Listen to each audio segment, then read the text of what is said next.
Hello, everybody, to this revision session, and we are going to discuss some of the most important terms from your criticism. Okay, and since exam is very close by, please watch this video till the end. Revision का मतलब ये नहीं है कि कुछ नया सीखना है, जो आता है उसको रिवाइज करना है, ठीक है, ताकि आपका ब्रेन फ्रेश हो जाए दोबारा आपका जो आपने पढ़ाई की है उससे.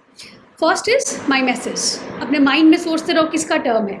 प्लेटो ने बात की है, एरिस्टोटल ने बात की है. क्या है? Which is imitation of nature और इमिटेशन ऑफ रियलिटी. प्लेटो ने कहा कि डेंजरस इल्यूजन है, कॉपी ऑफ अ कॉपी है. एरिस्टोटल ने कहा नेचुरल है, ह्यूमन इम्पल्स होता है, आर्टिस्टिक रिप्रेजेंटेशन है विद पर्पस. कैथारसिस एरिस्टोटल का टर्म है, विच मीन्स इमोशनल पर्गेशन. पिटी या फियर इवोक करे जो चीज़, एक्सपीरियंसेस, उसको कैथारसिस कहते हैं. Third is हमार्शिया. हमार्शिया आपका अगेन एरिस्टोटल का टर्म है. हमार्शिया मतलब ट्रैजिक फ्लॉ या आपके error in judgement that leads to the hero's downfall. Fourth is decorum. Decorum किसका टर्म है? होरेस का. अप्रोप्रिएटनेस होना चाहिए स्टाइल और सब्जेक्ट में. आप सब्जेक्ट लिख रहे हो बहुत ग्रैंड राजा महाराजाओं का और आप लैंग्वेज यूज़ कर रहे हो स्लैंग्स सड़क वाली, नॉट अप्रोप्रिएट. डेकोरम होना चाहिए. टचस्टोन मेथड किसका है? मैथ्यू आर्नल्ड का. So comparing literary works to some touchstone passages from classical works to जज their value. Negative capabilities by John Keats. It is the ability to remain in uncertainty without doubt. To remain in uncertainty and in doubt without reaching for facts or reason. Object correlative, T.S. Eliot. मतलब कोई एक set of object होना चाहिए, कोई एक set of situations होनी चाहिए that evoke a particular emotion. तो ये हवा में बस स्टेटमेंट्स में आपने इमोशन लिख दिया तो उसके पास कोई ऑब्जेक्टिव कोरिलेटिव नहीं है, कोई ऑब्जेक्ट रिलेट करने के लिए. अब टी एस एलियट कहते हैं हैमलेट के पास नहीं था, इसलिए हैमलेट एक आर्टिस्टिक फेलियर है. ठीक है. Next is intentional fallacy. This is by Wimsatt and Beardsley, which is error of interpreting a text based on author's intended meaning. फिर है affective fallacy, again Wimsatt and Beardsley, which is error of judging a literary work based on emotional response of the reader. फिर आता है heresy of paraphrase, क्लेनेथ Brooks का है. मतलब कि कभी आप एक वर्क को अगर पैराफ्रेज कर रहे हो तो वो एक अलग ही वर्क बन जाता है, उसका ओरिजिनल वर्क का इसेंस खत्म हो जाता है. So paraphrasing is a heresy. The idea that a poem's meaning cannot be captured through paraphrasing. Organic unity की बात करते हैं कोलरिज, न्यू क्रिटिक्स भी करते हैं. All parts of a literary work are interconnected and contribute to the whole. Imagination, fancy imagination, Coleridge ने बात की है. प्राइमरी और secondary imagination. Primary imagination unconscious creative force of perception. Secondary conscious artistic creation. फिर theory में langue and parole, Ferdinand de Saussure. Meaning langue है underlying system of language, parole is individual utterances और your speech acts. Binary oppositions, Claude Levi-Strauss. Anthropology. तो paired opposites used in structuralist analysis to construct meaning. किसी चीज़ का मतलब जानने के लिए हम उसकी बाइनरी ऑपोजिट को देखते हैं. स्ट्रक्चरलिज्म में ये एक कॉन्सेप्ट है. To you understand the meaning of day because you know the meaning of night, because you know that it is different from night.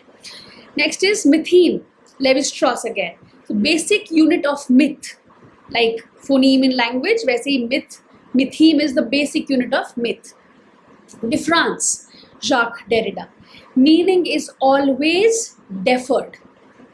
Words differ from and they depend on other words.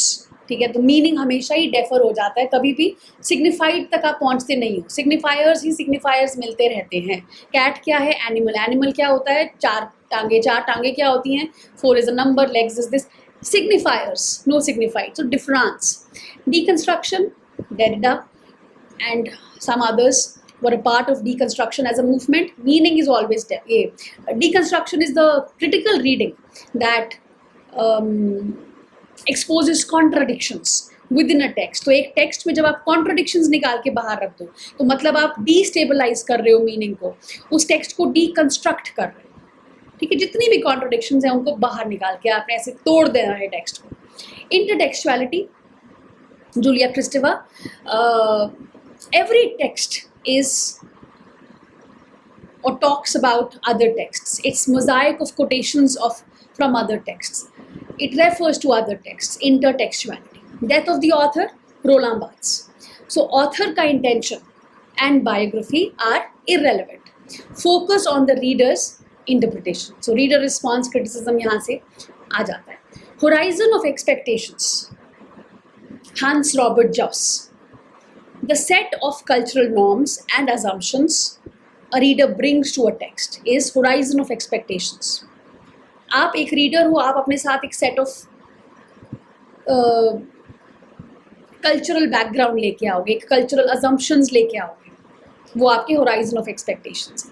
Interpretive community, Stanley fish, group of readers who share interpretive strategies and determine meaning. हम लोग एक किसी community से belong करते हैं तो हम लोगों का कुछ चीज़ें ऐसी हैं जो हम लोग सेम तरह से सोचते हैं because of some legend, some myths. Interpretive community हैं हम लोग। We are a group of readers who share interpretive strategies and we determine meaning. Mirror stage, Jacques Lacan, a child's recognition with their image forms the ego and identity is stage में। Oedipus complex, Sigmund Freud, child's unconscious desire for the opposite sex parent and rivalry with the same sex parent. Oedipus complex usually talks about the baby boy. Id, ego, superego, Freud, base superstructure, Karl Marx. Marxism का concept है कि economic base, it shapes the cultural, political and ideological superstructure. Ideological state apparatuses, Louis Althusser. क्या है ये? ISA. कुछ institutions ये कहते हैं कि हमारी आइडियोलॉजी बनाई जाती है, कुछ प्राइमरी इंस्टीट्यूशंस हैं जैसे स्कूल्स हैं, चर्चेस हैं, religious family, religion, family, education, these are all apparatuses through which ideology is given out into the world. They propagate dominant ideology very subtly. Hegemony, Antonio Gramsci. Dominance is maintained through consent rather than force. Reification, George Lucas. मतलब treating social relations as things or commodities, especially under capitalism. Gynocriticism, Elaine Showalter. Study of women's writing and female literary traditions from a female perspective. तो gyno is female, criticism you all know. तो gyno criticism female के works को female ही के ही perspective से देखा जाए. Mad Woman in the Attic, Sandra Gilbert and Susan Guber. Metaphor for the suppressed female rage and rebellion in literature. Mad Woman in the Attic, Bertha Mason से आता है. She was the mad woman who was in the attic, उसके perspective से ये लिखा गया है. Kate Millett और कुछ फेमिनिस्ट क्रिटिक्स में पेट्रियार्की को एक्सप्लोर करते हैं. Orientalism, Edward Said. So western depiction of the east as erotic, backward and inferior. Hybridity, Homi Bhabha. Now cultural identity is formed through the interaction of colonizer and colonized. Mimicry, Homi Bhabha. Colonized subjects, they imitate the colonizer but subverts power by not fully becoming them. Mimicry का मतलब ये नहीं है कि अगर हम उनको colonizers को imitate कर रहे हैं तो हम उनकी तरह पूरी तरह से बन जाते हैं. हाइब्रिडिटी फॉर्म होती है. एक थर्ड स्पेस की वो बात करते हैं भाभा. थर्ड स्पेस फॉर्म होता है जहाँ पे एक तरफ कोलोनाइजर है, दूसरी तरफ कोलोनाइज्ड है. तो ये जो बीच का जो इंटरेक्शन वाला स्पेस है ये है third space, hybrid. Subaltern, Gayatri Spivak. The marginalized, voiceless subjects in colonial discourse. Thick descriptions. Clifford Geertz बात करते हैं thick description की. Detailed cultural interpretation of symbols and social actions. Cultural materialism. Raymond Williams. Jonathan Dollimore ने भी explore किया है, Elon सेनफील्ड ने भी एक्सप्लोर किया है. What is it? Literature is shaped by material conditions and ideology, cultural materialism. Metafiction, Patricia Waugh का term है. Fiction that is self-conscious. Metafiction, fiction about fiction, which comments on its own narrative structure. Trope, it's a generic term, trope. Figurative use of language, recurring themes or devices को हम trope बोलते हैं.